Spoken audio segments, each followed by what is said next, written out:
Hello choir, it's good to see you.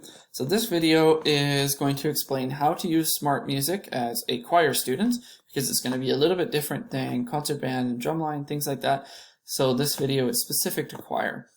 So this is the second video I'll be putting out. So if you have already seen the first video, you'll know how to make an account. And if you signed up for my class, you will see that on your home page under active classes, you're going to see choir. So once you signed into Smart Music, go ahead, click choir. And as a student, this is what it's going to look like as a student. So you're going to see an assignment that says Amazing SAB. And this is the song we're going to be doing together. So the goal is for us to be able to record our parts individually. You're going to send them to me and then I'm going to mash them together. Hopefully it'll work and we can have like a virtual choir, and I think it's going to be really cool. So what you're going to do is you're going to click here. Oops, actually don't do that. Back to choir, click start. And once you click start, select your part. So I'm just going to select the soprano part and it's going to open it on up. And Smart Music is really, really cool because it's very intuitive and it's very easy to use. So I'm just going to take the next minute or so to show you how to use it, and then you can start practicing your part and it'll be fun. So this piece is actually really, really fun. It's sort of upbeat. I don't know. I kind of like it. It's a new piece as well. So Smart Music, what's neat about it is that it plays your individual part. And it focuses on your individual part. So rather than just listening to the recording, say on JW Pepper or YouTube, you can listen to your individual part and not have to worry about getting caught off guard by, say, the altos or like the baritone part. So what you do when you open it, just press play so you can get a feel for the song. It's going to do a quick count in. Hopefully you can hear this on the mic. So this is soprano and alto unison at the beginning. Okay, so it's kind of like an upbeat poppy song. I think it'll be really good. So what's neat about Smart Music is you can adjust different volumes for the metronome, your part, and the accompaniment. So what I'm going to do is I'm going to play it from the beginning again, but I'm going to fiddle around with my part and you'll see what it sounds like when I adjust sort of the volume settings up here. So I'm going to turn the metronome off.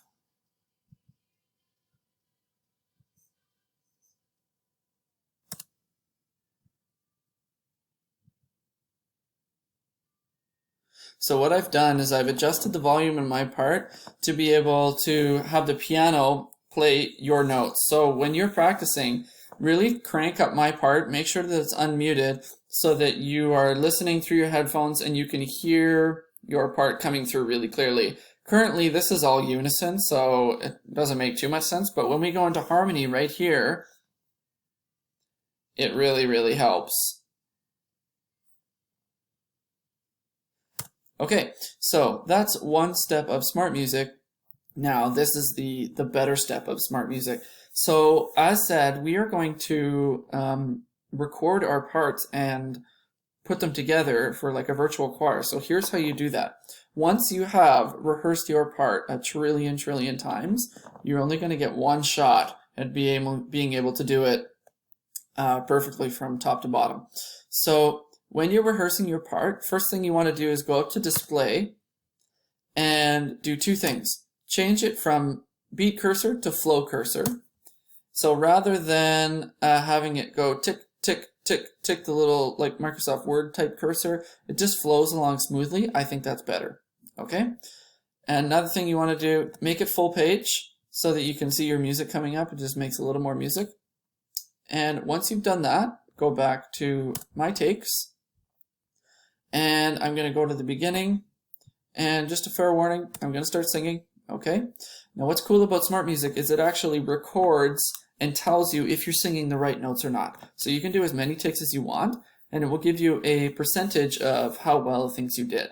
Now we're shooting for like not 100% accuracy, but once you start practicing the song over and over again and you feel confident that you record, that'll be good enough. Okay? So what you want to do is press record. It'll give you a little warning here. You don't qualify for submission. Just ignore that. go continue anyway with recording. It's going to test your mic and it'll give you a little ping. Okay, warning, gonna start singing.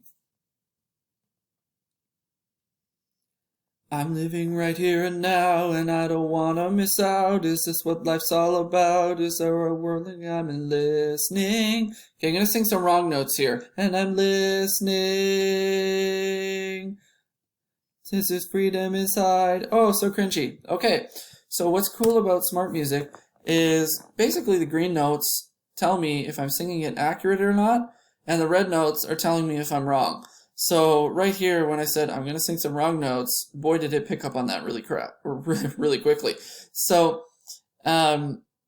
if when you're practicing, I'm more or less accurate here, and I don't know what, like, I was pretty right there. So that's what's cool about smart music. Let's say you're done. What you want to do is save the recording. So it tells me I got 6% of the notes right, and that's only just because I didn't finish the song. Just go save, and it will save it as a WAV file down here. Just pop down underneath the screen here. But I'll just show you where it's saved. So mine's saved down here. And then you're going to take that WAV file, and that'll be your MP3 when you upload it to the virtual choir or to Google Classroom. When you are recording, really, really important, when you're recording, make sure that you turn the metronome off, okay? So when you're playing, you don't want tick, tick, tick, tick, except for at the very beginning. If you turn the metronome on, that's going to kind of ruin the recording, okay? So all of the instructions are going to be put in detail in Google Classroom, but I think this is going to be awesome, and I've seen other choirs around the world do this right now, and I think it's totally possible that we could too. So if you have any questions, comment on the Google Classroom, comment on the assignment, and yeah, start practicing, start singing, and always make sure that you're using your headphones. That's important. Otherwise, see you later, folks.